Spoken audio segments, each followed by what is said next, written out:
Un jour, il y a bien longtemps, près d'un petit village nommé Belgodère, dans un coin de maquis qui domine la mer, une fille de 20 ans est entrée au couvent.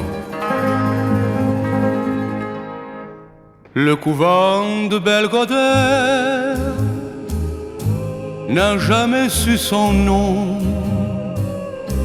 ni d'où elle venait, ni de quel horizon.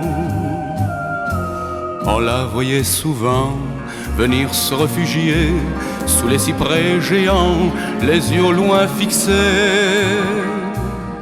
Le couvent de Belgodère n'a jamais su pourquoi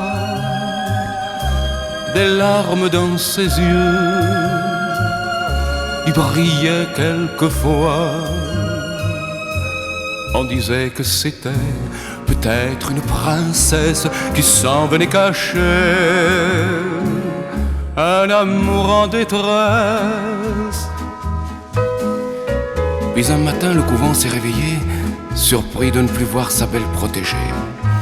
Elle était repartie comme elle était venue, sans un mot et sans bruit.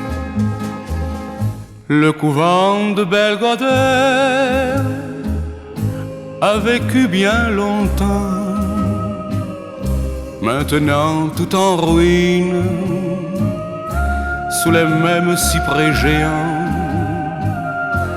Et sur les vieilles pierres, les arcades de lierre, la lune vient jouer un peu comme à regret.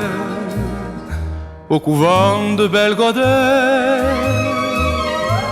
on dit que chaque nuit, l'ombre d'une princesse s'en vient rôder la nuit. Elle y vient retrouver le silence et la paix qu'elle y avait laissé. Au couvent de Belgodère.